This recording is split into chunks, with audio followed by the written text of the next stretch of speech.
Thank you so much for retrieving me from the negative zone, Casey. You really saved my necks. Ugh, no problem, man. It was all thanks to $500 in Google Play gift cards. I was able to retrieve you.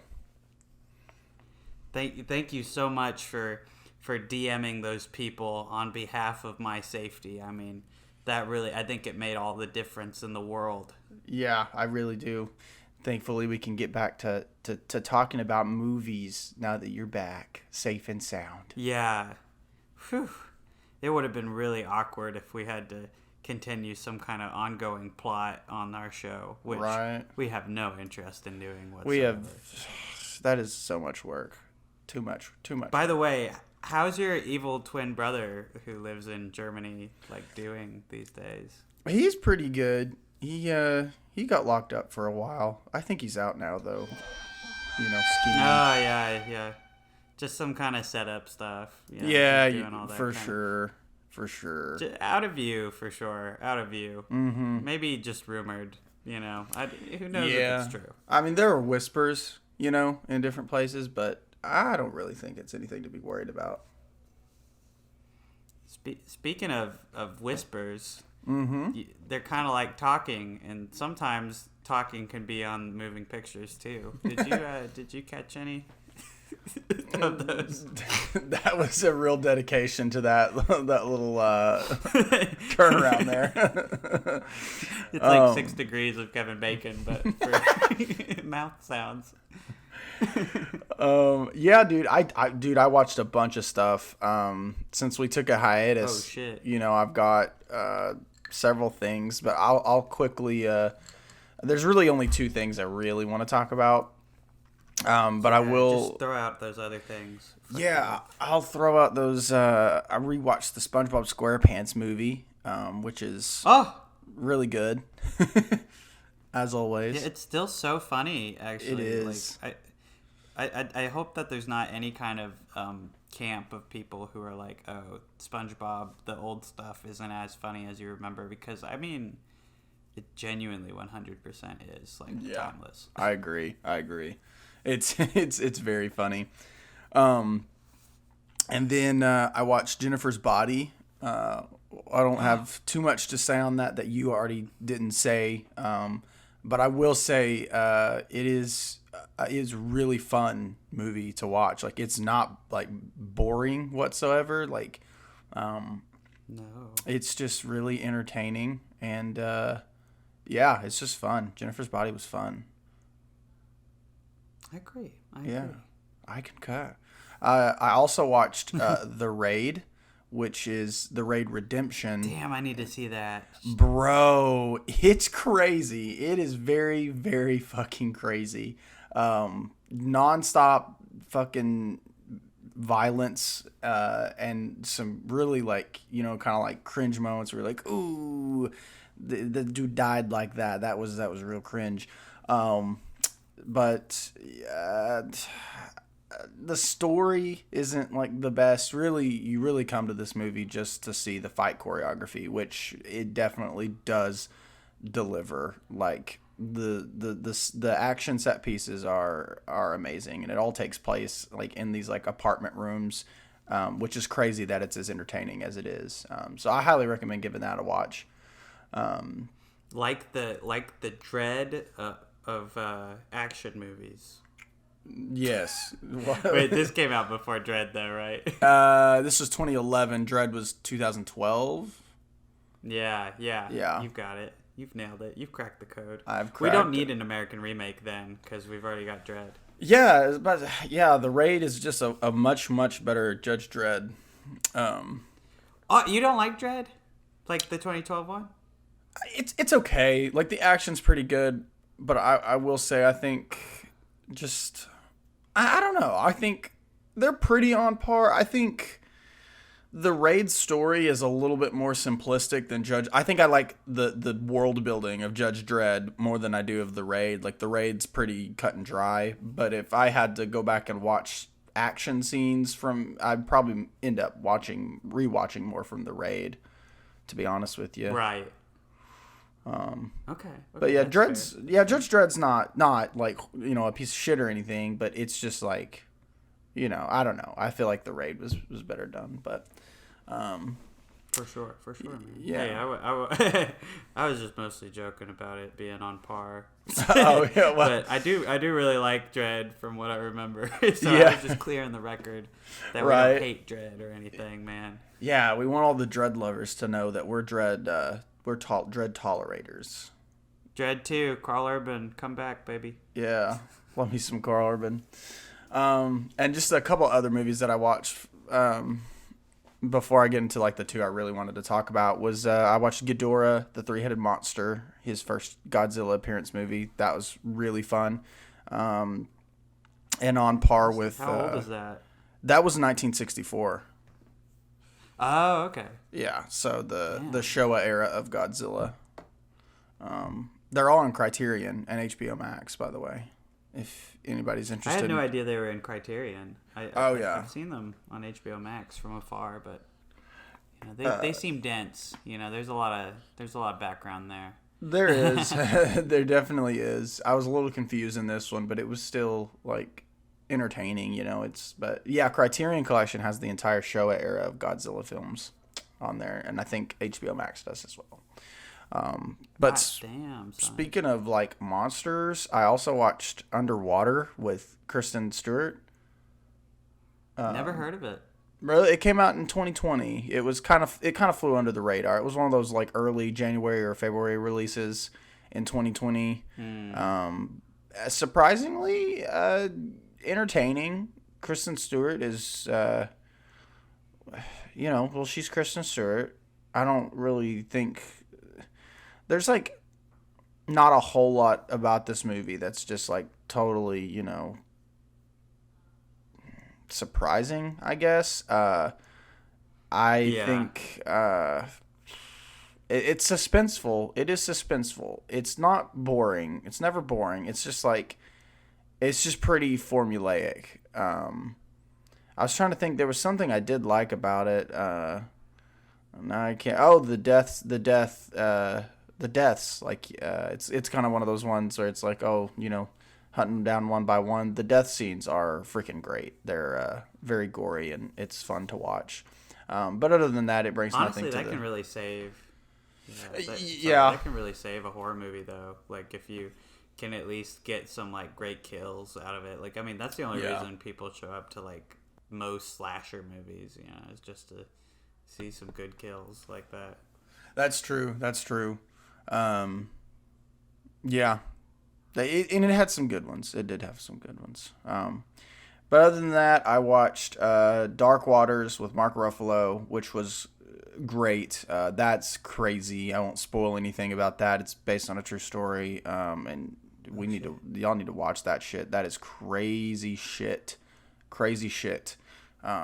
It's a good. I saw a review that's a good addition to the they knew all along genre of like true story biopics. I guess it's not a biopic. It's just like a retelling, some like conspiratorial shit that turned out to be real, and it's pretty bad. And then I'm starting my Planet of the Apes marathon I started with 1968's Planet of the Apes, which I seen a little bit of about a year ago and just never like watched it fully. And I finally sat down and watched it all the way through, and I fucking loved it, and I cannot wait to watch the rest. I'm a big Planet of the Apes fan, so that's gonna be fun. Yeah, sure, 3.5. Sure, 3.5. Well, it's 3.5. 3.5 is like pretty damn good on my rating scale. It is pretty good. It's I need to rewatch it, but I have so much love for that original movie in my head, and honestly, just like I definitely blew up on Planet of the Apes whenever those whenever that sequel trilogy. I don't want to prequel call trilogy. it a sequel trilogy though, because it's technically a prequel trilogy. Yeah, it's a prequel but it's trilogy. better than that. Like I don't want to call it fucking prequels, even though that's what it is. I would say it's like a Reeves reimagining, maybe. Especially. Yeah, definitely a reimagining. But like, what's cool if you watch more of them, which you should, because they're fucking nuts. The second one's terrible, by the way. Beyond Planet of the Apes. Beneath the Planet of the Apes. Beneath the Planet of the Apes. Yeah, have you seen it yet? I haven't watched it yet. No, I've only seen the first one. we gotta have a whole ass discussion about that. Okay. As soon as possible, because I've only seen that shit once, and I can still remember it really vividly. Like, that movie was bananas, but like in a funny way, Right. but like in a monkey way. No. And then so sorry. What I was gonna say is that Caesar is actually like mentioned in those original Planet of the Apes movies, and they kind Right. of like talk about it for a second, and it's so dope that they like brought that back with Rise of the Planet of the Apes. But I guess why I don't call it like full on prequel trilogy is what Matt Reeves did with Dawn of the Planet of the Apes and War for the Planet of the Apes. And Yeah. I just think those were so beyond the assignment, like, Yeah, for sure. that dude really showed up and showed out. Yeah, I'm so excited for the Batman. Yeah, I was just about to say that's what makes me really excited for the Batman, because Matt Reeves is fucking amazing. Dawn of the Planet of the Apes is one of my favorite movies ever made. Like, that's a 10 out of 10 movie for me. And like the other two, like Rise is, I know, is directed by somebody else, but it's still solid. And War for the Planet of the Apes is, of course, amazing as well. So I can't wait to update my journey as I go watching these films, because they are kind of like ape shit crazy. Haha, see what I did there? They're special, man. Yeah. Special. But yeah, what'd you watch? Okay, so most of what I watched, we'll save for later, baby, if you know what I mean. Oh yeah, I gotcha, baby. I don't know if anyone clicked on this video noticing the title or anything, so we'll just have to see. Yeah. So the first thing I watched was Chicago, way back when, before our little delay. And yeah. Chicago's pretty good. I've always heard that it's like really overrated, and I think the main reason for that is because it beat like Two Towers and The Pianist for Best Picture. And Right. like, don't get me wrong, that's a travesty. Like, those are two of the greatest movies of all time. Yeah. And we've got like Hollywood's crack at Fosse. Which, the thing about Chicago is that I think the director, Rob Marshall, is just like not very good. And I think that bogs down a lot of the other elements of the movie. Like, he's just not a very good film director. And this is the guy who helmed the Into the Woods musical version that came out in 2014. So he's just like very visually like uninspired, and like does not know for his life what to show with musical theater. Like, there's a literal tap dance number where most of the tapping is just a sound and you can't see it happening. Like, they film Richard Gere's like upper body and they like cut back to like the gritty real life scene, and it's just like, you fucking just need to film the feet. That is all we need to see. Show the dancer doing his little tap dance. What the fuck? I guess like anyone who's seen the stage show Chicago, this is a great rendition of it. There's great actresses, and Richard Gere really kills it. And John C. Reilly, of all people, is a really wonderful, dramatic musical actor in this movie, and he really kills it too.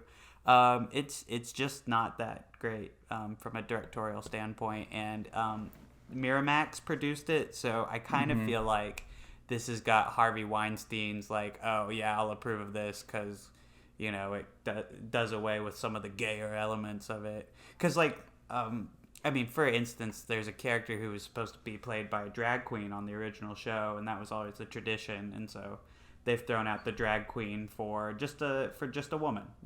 There's just like little moments of erasure there that reek of like Weinstein meddling, I would say. I'd be very surprised if that wasn't the cause for it. Right. Yeah, no doubt. That's that's upsetting. But that Chicago is still on my watch list. Yeah, you got to. I would definitely recommend it. I mean, even after all my shit, just whining on Rob Marshall and the Weinsteins, like, I had never seen this story before, so I think it's a really great story, and it's got very cool. Choreography. Even if you can't see it all the time, it's the original like 70s choreography that like Fosse did way back in the day. So it's like, it's authentic, and I think that's really cool that they've captured that on screen. So for sure, go see Chicago. Just know that it is a little overrated, like people say. Just Gotcha.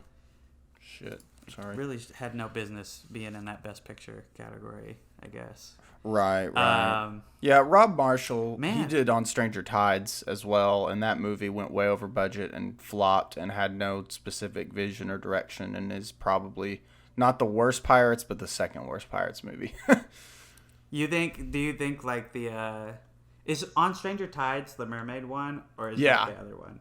That's the mermaid one. Okay. Yeah, so Javier Bardem one is the worst one, right? Like, Yes, is that the consensus?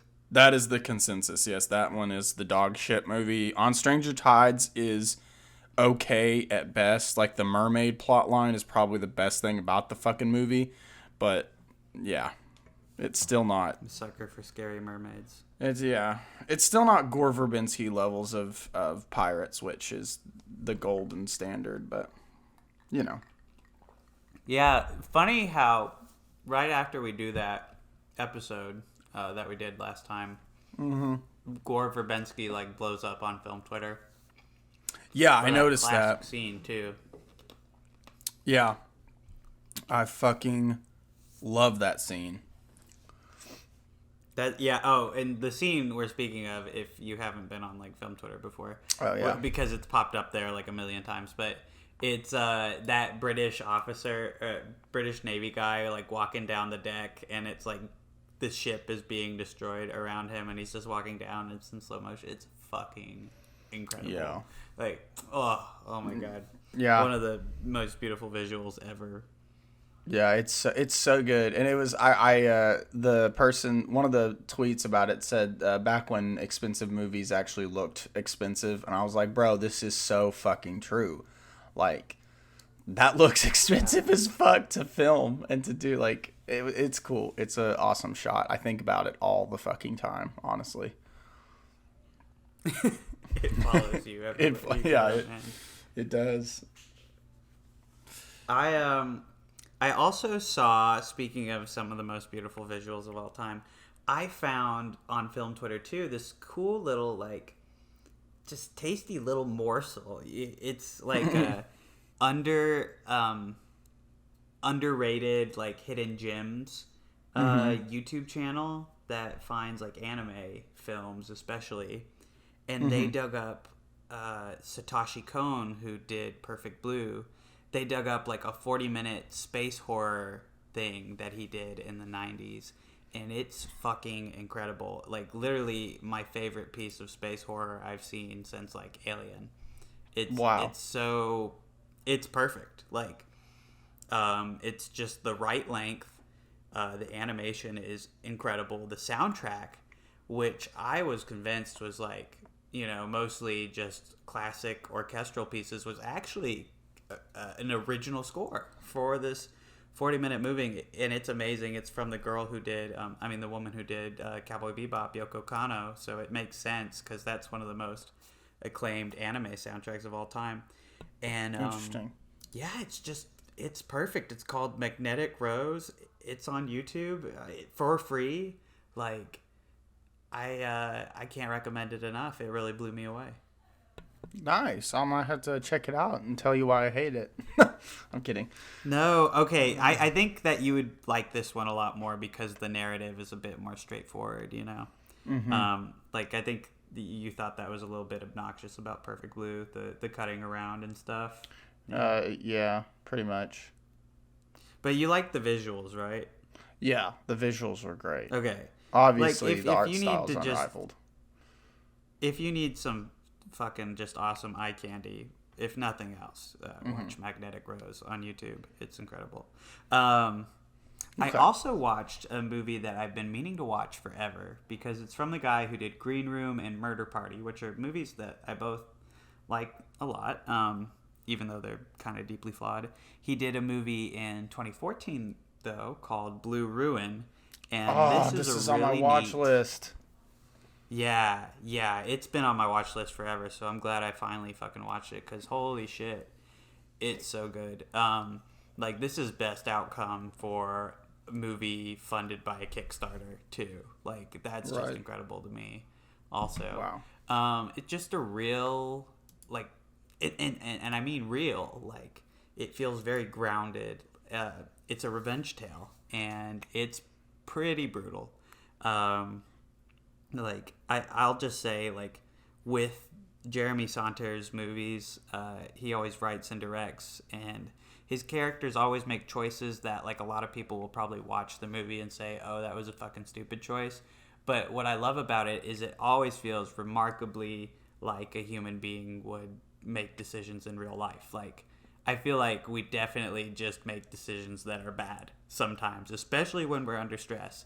And I feel like with all of his characters, I understand their decisions. And if it's a stupid decision, it's like he set that up, you know, by building this grounded narrative where, you know, his characters are humans who fuck up. And Right. this movie's just incredible with that. There's so much tension, and that tension is then juxtaposed with just, like, long, like, uncomfortable, like, takes of silence, you know, and it's just like, ooh, damn. Yeah, it's fucking awesome. I definitely Nice. get around to it. If Yeah, it's been on well, your watch list. I'm going to have to get around to it tonight, I think, because it leaves HBO Max tonight. Oh, yes, right after we end this, okay? Yeah. Blue Ruin. I'll Right definitely away. catch it. Yeah, it's a good thing I own the Planet of the Apes movies, too, because those are leaving HBO Max today as well. Really? Oh, no, Yeah. you hyped me up, though.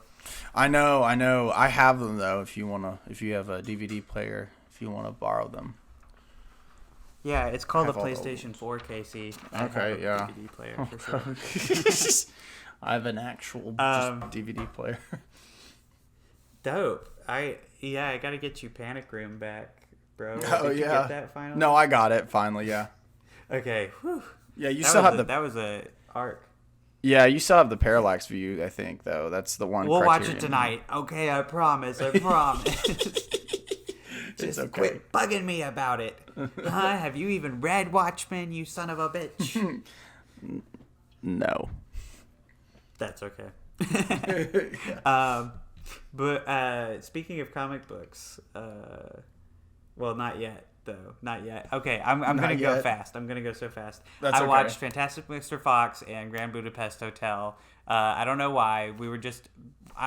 because we're watching Wes Anderson movies Kennedy hasn't seen.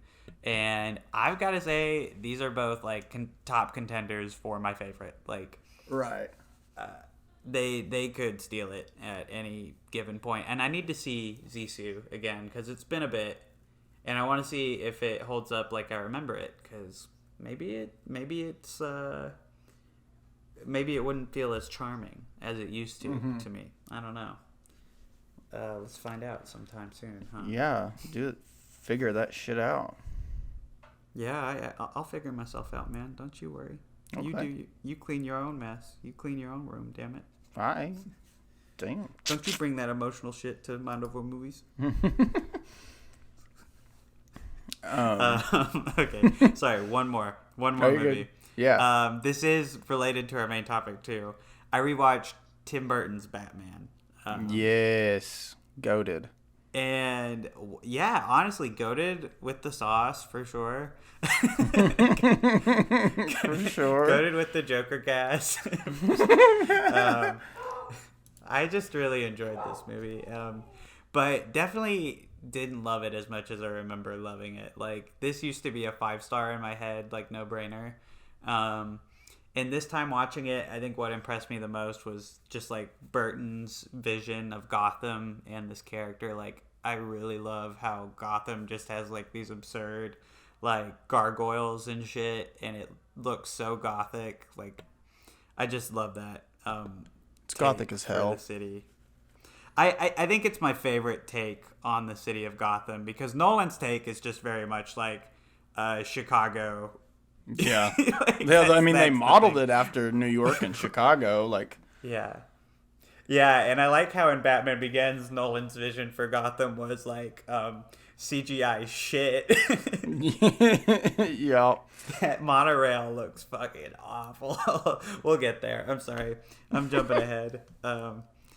It's hard not to compare Burton to what came after, though, because in so many ways, this movie would probably be seen as, like, silly by modern audiences. But at the time, this was, like, the movie that brought legitimacy back to the character of Batman, that like undid all of the 60s shows like presumptions about the character being like inherently silly and like based in comedy. Like if you grew up in the 70s, you probably laughed when you heard the name Batman, you know? Right. And this is, and I mean, it took like a lot of comic books from Alan Moore and like Frank Miller to make that shit change. And especially Tim Burton's Batman coming out and being one of the most successful movies of all time at that time. I don't think its box office number holds up as well. But Jack Nicholson, man, he got $60 million for this movie, 1989 money. So, like, this would be probably one of the highest salaries for an actor ever. And I've got to say, speaking on Nicholson, like, a lot of people say that, oh, his Joker is actually comparable to Heath Ledger. I think it's Jack Nicholson. Like, I'm sure he like tried, you know, but like it does seem like he's phoning it in a little bit. Like I don't think that Ledger and Nicholson are in the same conversation as, you know, like Ledger and Hamill. Like I think that's a legitimate Joker conversation, or even fucking Phoenix. I don't know who else is Joaquin Phoenix, I guess. Yeah. I wasn't gonna pull Joker out of my butt. We've never talked about that movie before, and I don't know anything about it. Oh yeah. Yeah, is it just me, or is it like getting Joker? Joker. It's getting pretty kooky.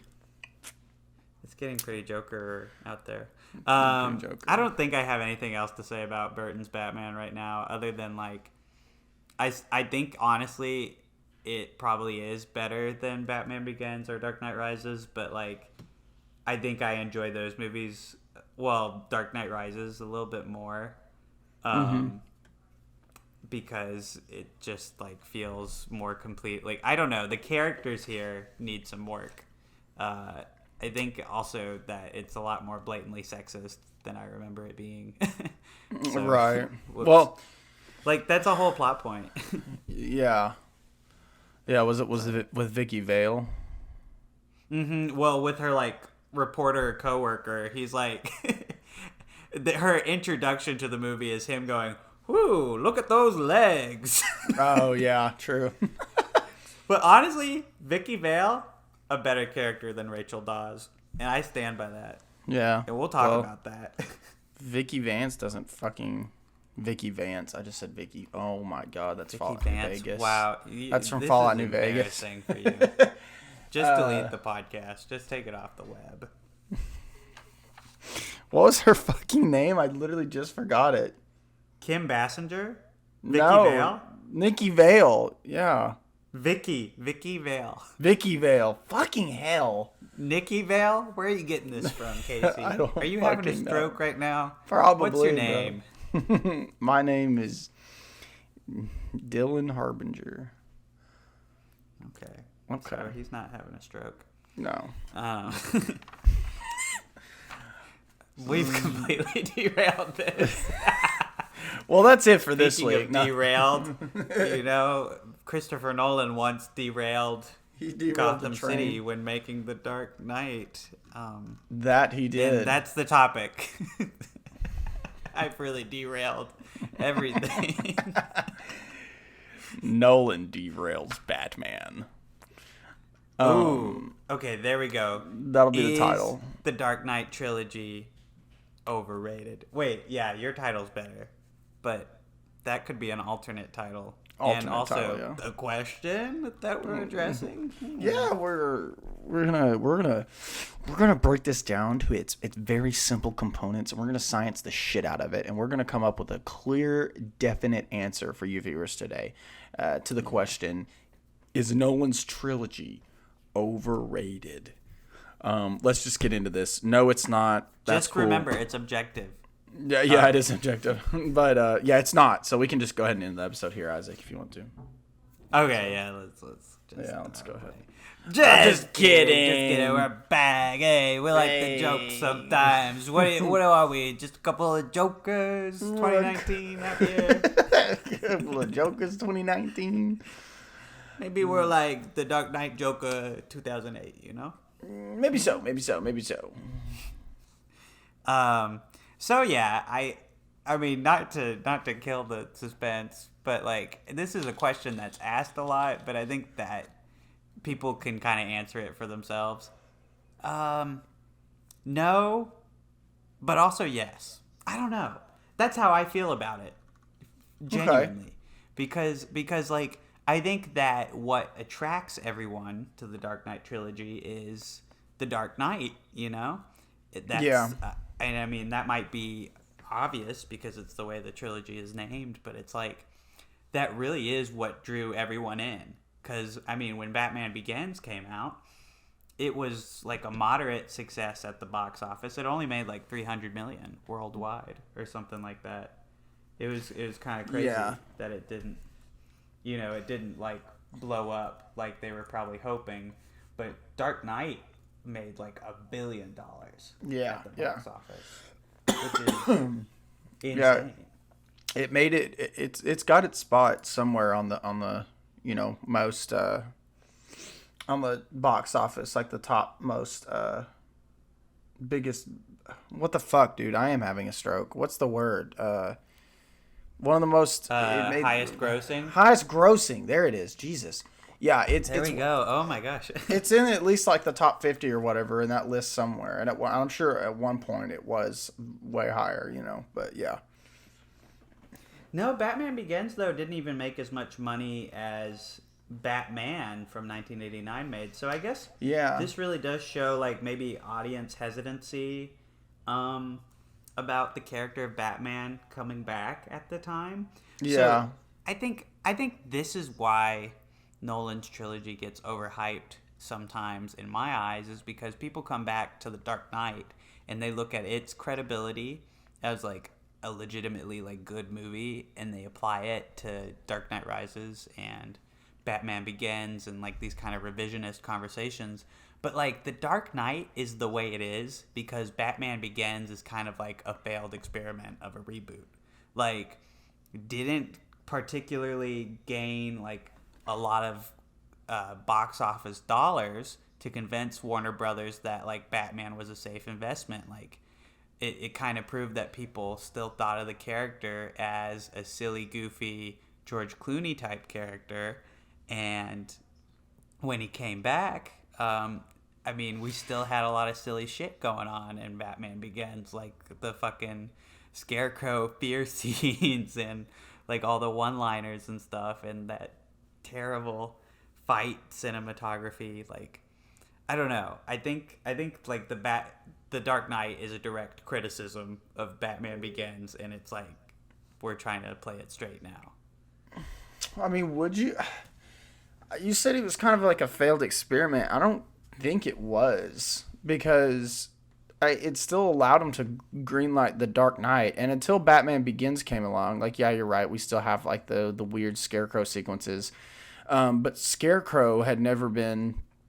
Scarecrow's like the perfect villain to put in a Batman movie if you wanna start like... If you wanna show audiences that Batman can be a serious, like, hero instead of like the goofy stuff we have from like the Detective Comics and like the old Batman show and even Burton's Batman, it still holds some of that, like you were saying, like it still has some of its quirks, but like Batman Begins was like very, very fucking different. Like from the get-go, it's different than every other piece of Batman media we've gotten, because it's you started out and it's like super realistic and it's super serious, and Scarecrow is like, I mean, it's scary. It's like, bordering on this like horror elements at some point. Actually, Batman Begins uses a lot of like horror like elements to start it off. I think I don't know, like, I guess by any means something had to be right for Warner Brothers to greenlight the second one, because because I remember we had a conversation, and Batman Begins was actually, sorry, bless me. Batman Begins was actually a lot of money to make, and then it, only grossing. Let me look it up real quick. I'm curious. Yeah, it's $150 million was the budget, and it grossed Oh yeah, 370 million yeah. So I mean, worldwide. it's still like good numbers there, but like not as good as it could be, and definitely not as good as fucking The Dark Knight did. Yeah. Well, okay, so let me tell you, I don't think it's like different enough from the get-go though. Like, I think that a lot of people's criticism with Batman Begins is probably the fact that it dives into the origin story again. And like, I don't think we need it at all. Like, Well, we I didn't think even. huh? I was gonna say, I mean, what other Batman movie dived into his origin, other besides Batman Begins? The original Batman dives into his origins, although they do save it for later on in the movie, to kind of Right. reveal it as a twist that Jack Nicholson killed his. She doesn't. She fucking dies, and like, I don't know. It's surprising to me that they killed her off, but it works well for the story, and like it's like the best. It's the best. If a character had to get fridged, it's the best fridging of a character because it literally it sets like the last act in motion perfectly. And yeah, it may be a love triangle, but I mean, come on, like it's Yeah. pretty damn good in my opinion. I don't think. Well, what would she have done? What would she have done? The character What of would she Rachel have Dawes. done? What would she have done that Well, would have like because Nolan made her up. Rachel Dawes is not in any of the comics. that she's doesn't just- mean you don't like give her stuff to do. Like, No, yeah, you I can get still that, give her but stuff to do. what could she have done though? Well, not much in the setup of this plot. Like, I just don't think that she was well incorporated into the plot, other than to like die. And it is very telegraphed in this movie. And I think that it would have been more surprising maybe to see Harvey Dent die because you know that he's going to become Two-Face if you know anything about the comics. Right. So I think that's the safe choice is him living, her dying in that kind of situation. But also, what I'm saying is like, in the plot, there's not really a lot of room for her character as it is because it's a very dense plot. I mean, you've got a Two-Face origin story here, the Joker's prominence, the end of the mob. I mean, Batman going through a lot of personal shit too. His grief sesh, his bro grief sesh and his gal grief sesh. So yeah, no, I mean, all of the scenes with Rachel, like this movie's credit, I think she gets more to do than she did in Batman Begins because she's like interrogating she's just talking to mob people and she like writes a letter or whatever and she's like give it to him when it's the right time. I think that's when they telegraph she's gonna die, and also just the way she talks, like it's like I know one day will be the right day for us. I just don't know if it'll ever come, which I know sounds like maybe I'm not going to die. I'm not saying that's blatant, like, telegraphing of her death. I do feel like they set it up, though. I feel like expecting her death isn't all that crazy because I do think that there are some cliches that surround her death that maybe they weren't as cliched when The Dark Knight came out, but it's definitely hard to not call them cliches now, Right, yeah. I guess I see what you're saying. I don't know. I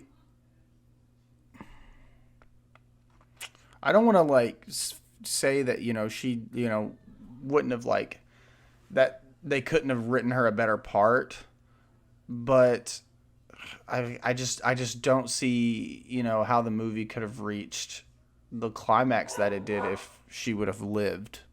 You know what I'm saying? Yeah. I know. I'm not saying that she's not a plot device, I think that's all she is, though, and I think that pretending like she's a character or that her death is at all meaningful to the audience besides how the male characters react is what I'm getting at, essentially, is like it's just a very ill-disguised plot device, and I don't think Nolan had very much interest in building a character for her or for Martha Wayne, who like has maybe one or two lines in the original movie. Yeah, Nolan's not the best at female only... characters in general, though. That I guess that's just what I'm saying is like he's got some very fundamental flaws in his movies that pop up, and they're present in The Dark Knight too.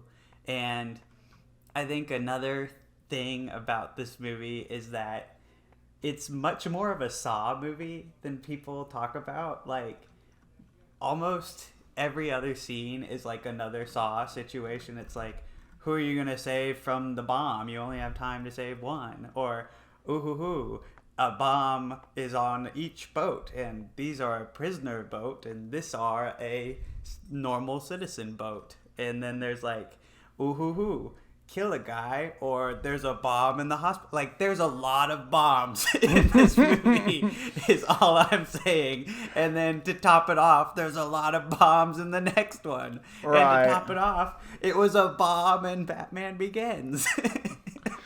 Yeah. I'm just saying, when you watch these movies back to back to back, you notice that maybe as a trilogy, it's not as consistent as we would like to imagine it. Right. Yeah, I mean, although I will say, like, for The Dark Knight, like, you know, there is a bunch of Saw-like traps, but, like, it was basically, you know, Batman, you know, making choices. Like, you know, like, fucking Dr. Octopus did that in Spider-Man 2 a couple of times with, like, forcing the hero to choose. I just don't think we'd seen it on a level like The Dark Knight, which is why I think it worked so well. However, there are a lot of bombs, and I think they're more. Well, actually, I don't know. Like, would you probably would have made sense if there were less bombs in The Dark Knight and more bombs in The Dark Knight Rises, with just how that plot is. Like, set up. Yeah. Like, I think they could have bombs in The Dark Knight Rises. Yeah. Think about it. They have to lure all the police to the football stadium. Well, no, to that other thing. Yeah. And they blow it up and trap them. And then they blow up the football stadium. And then the whole plan is to nuke Gotham. Like. Yeah. I just can't believe how many times Nolan sat down to write. It was like, it's a bomb. Get this, it's a bomb. Well, he wrote it with somebody, didn't he? With his brother. He wrote it. Well, David S. Goyer helped him with all the stories. Right, and then Jonathan Nolan also wrote. Yeah, Christopher Jonathan. He co-wrote the screenplay. Yeah. But yeah. No, I think they're fine screenplay writers. Like, I think that's the thing about all of this that works is, like, as convoluted as the movie can be, and contrived too, like, the themes in The Dark Knight just, like, really sell it. And that's the thing is, like, Rachel is a plot device, but, you know, the plot that is set in motion from that plot device is pretty good, you know? Like, seeing, you know, Batman grieve and, you know, Harvey, like, corrupted and, you know, everyone upset about it. Like, it's great entertainment, you know? And I think criticisms of it are just so people know in the future, you know, like, we can have these emotional stakes and fix some of the problems of the past. Like, if we don't ever acknowledge some of the problems in our favorite media, like, how are we going to get media that's even better one day, you know? Yeah, for sure. So yeah, I think there are some chinks in the hockey pads of The Dark Knight, you know, but I love this movie? Absolutely. I think it's a 5-star fucking film. Yeah, hard to deny its goated status, honestly, even with its little, like you said, its little flaws. I think like 90% of that is Heath Ledger. Like, my God, he has a sore back from this movie. Like, yeah, it's like almost unimaginable how fucking of a like, what's the right word? Like, you get like, everybody talks about it, but if you like actually, like you said, like, you know, you go back and like rewatch it and just watch him, it is just, you can't believe your eyes. Like, just how he steals absolutely every scene and is doing something that we only dreamed of, that somebody could bring to the character of the Joker, and it was fucking amazing, and he is sorely missed. Yeah, man.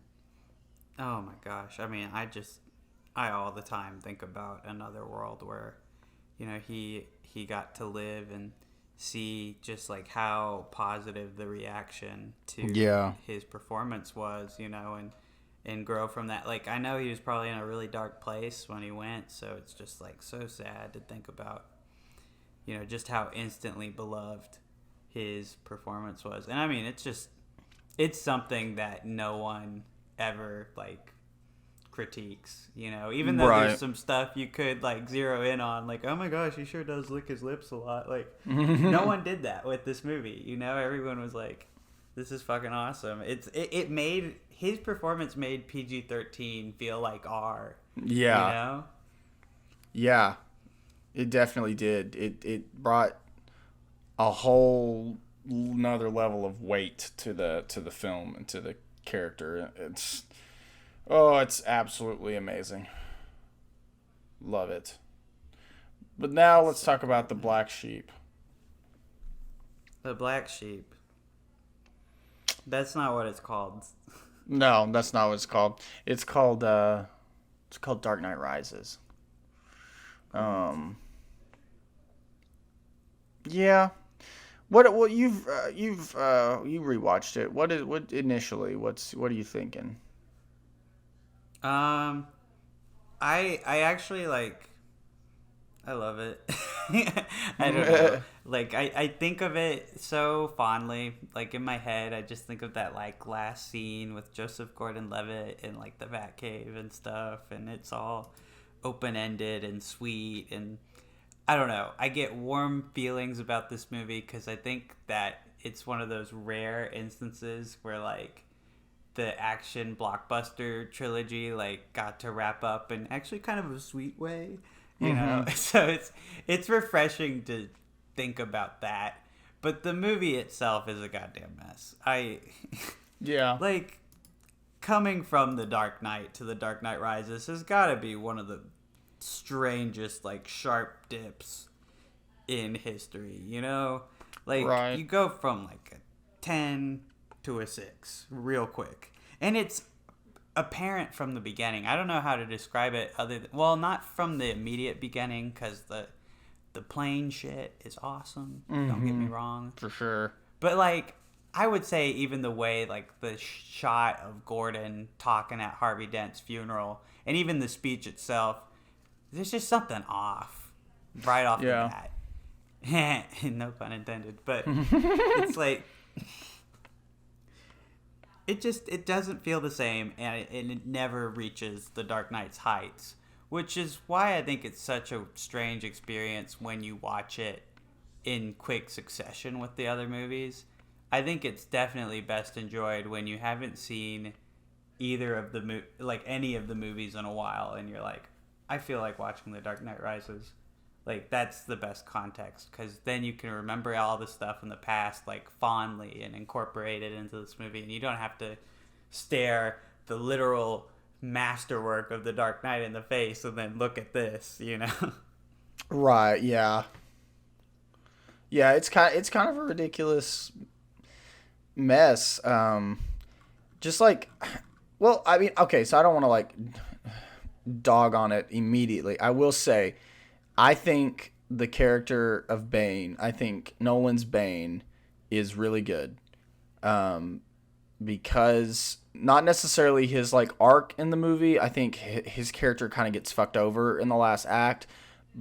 But in general, Bane was seen in like the incorrect light for the longest time because of fucking Joel Schumacher's abysmal Batman and Robin, because he was just like this mindless, like, big oaf that would just beat the shit out of people. And he's actually, in the comics, in the video games, in the animated series, he's very, very intelligent. And he's one of the only villains to learn Batman's true identity. And so I feel like showcasing his brute strength while also showcasing his, high level of intelligence in just like the opening minutes of the movie with that plane sequence, was awesome. I was like, yes, he gets it. He's got it right here. And then the voice is iconic too. Tom Hardy is awesome. And the mask he even wears, while it looks nothing remotely like any of the masks that Bane has ever wore in the comics, it's still kind of dope. And obviously Nolan knows how to do spectacle. This film is fucking awesome to watch. Just like, watch everything happen and the kind of like shots he gets, or just like the action set pieces mainly, like, there's like certain sequences in Gotham that are just like so like grand. Like I'm thinking right now of the part where they take I can't remember which character it is, but it's Scarecrow's court, and I think it's Jim Gordon, and they're walking out on the ice. I remember there's this like a wide shot of like them walking out of the ice, like under this bridge in the middle of Gotham City. It's just really cool that he can bring that level of like spectacle to like every part of the movie, and it does a really good job at that. But it kind of sucks. I think my main problem with The Dark Knight Rises is I think it's the hardest plot to follow out of all three of them. Just because it like really fucks it up at the end of the second act going into the third act. I think the third act is the worst part about this movie, for me. Yeah. I'd agree. The Gotham winter stuff just isn't all that great. Yeah. The way that we handle Bane in the third act, kind of stupid. Yeah. I think this is the worst twist villain of any movie ever. Talia al Ghul gets like no time to do anything, and it's also just like it's way too late in the game for that shit. Yeah. Maybe like an hour 40 into the movie we're surprised, but we've got 20 minutes left. Are we really doing this right now? Yeah. It's also the character of Talia al Ghul is killing. No, like, oh my god, no, they fucked it up. I don't care. Like, I know it's like, oh, this is Nolan's. I don't care. It's just bad writing in general. Just to have that twist at the very end when we have, we didn't even know that Ra's al Ghul had a daughter, like, at all until the last 20 minutes, which is why it's so bad. Yeah. Like, you can tell it's Nolan being like, aha, I tricked you, I'm staying comic book accurate, but it's like, we don't care that Bane's not Ra's al Ghul's kid. Like, I don't feel like anyone was particularly, like... upset about it. Yeah, like, I don't know. I think everyone was like, oh, okay, cool. Because Bane's not, like, a beloved character for, like, his origins or anything. He's just a cool brute, And that's the vibe he gives in this movie. Yeah. I don't know.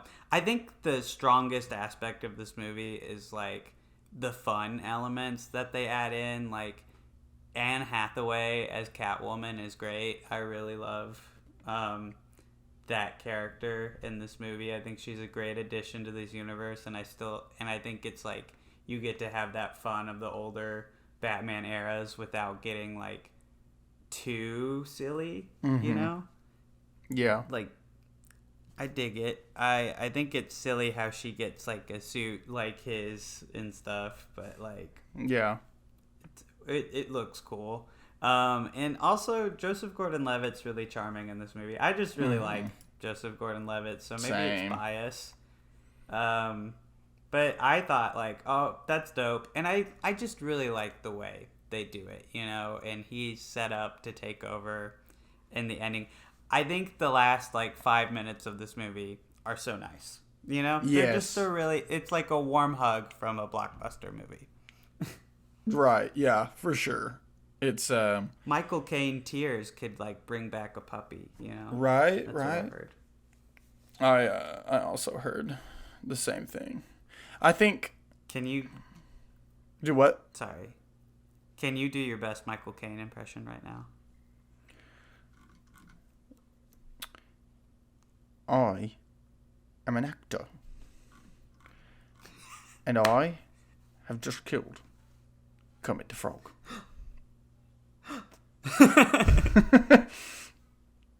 I once saw a little boy with a tangerine.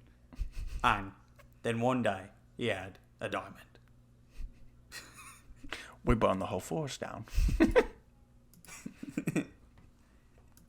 Fucking hell. Fucking hell. Sorry. There was a point you were about to make, and I mean, shit. I don't know. Oh, there's the more ending. Bombs in The Dark Knight. Oh yeah. yeah. There's lots more bombs. The ending though is great. It's really confusing how he flies the thing out, and then it's like, oh, it did have an autopilot feature. That part's fucking stupid. Yeah, it's like I hate that shit. It's like, why would you show him flying it and then like what? Like, I know Nolan messes with like time in editing, but like that just didn't make any fucking sense, and it was kind of dumb. And I was like, what the fuck is this? But I mean, I get it. Like the general like the what he was trying to get at is good. The execution, not so good. I just can't believe like we're having that kind of like bait and switch and then like undoing it 3 minutes later. Like, why even do it? Why film like a Batman emotional death scene if as like an audience gotcha if you're not even gonna hold to it for like more than a fucking like 10-minute period. Well, honestly, I'd take it any day just to get that amazing last like 20 seconds of the film. Like, oh yeah, Alfred and them looking at each other. That's sweet. Yeah, I do like Alfred in all of them. Michael Caine is the best fucking Alfred ever. I swear to God, he was perfectly cast. No weaknesses there. And Morgan Freeman is a great Lucius. I agree. Oh yeah, also Gary Oldman as fucking Jim Gordon. Like, holy shit. That's classic. That kid's goated on the sauce. He is goated on the motherfucking sauce, my man. I love Gary Oldman so much. He deserves a warm hug. He does. He deserves everything. I love Gary Oldman. Is he problematic somehow? I hope he's not. No, Gary Oldman is literally... He's not problematic at all, bro. He's just an actor doing what he does best, man. I'm sorry, I'm eating a Kit Kat now. I could tell you're eating something. That's okay. I just really love it, man. It's really good. Oh, yeah. Did you know that Gary Oldman got fucking nicotine poisoning in Darkest Hour playing Winston Churchill because he had to smoke cigars? No. Yeah, he had to chain smoke cigars, which, by the way, he was very, very, very fucking good in Darkest Hour. But he literally had to fucking chain smoke the cigars that Winston Churchill, and he got really bad nicotine poisoning.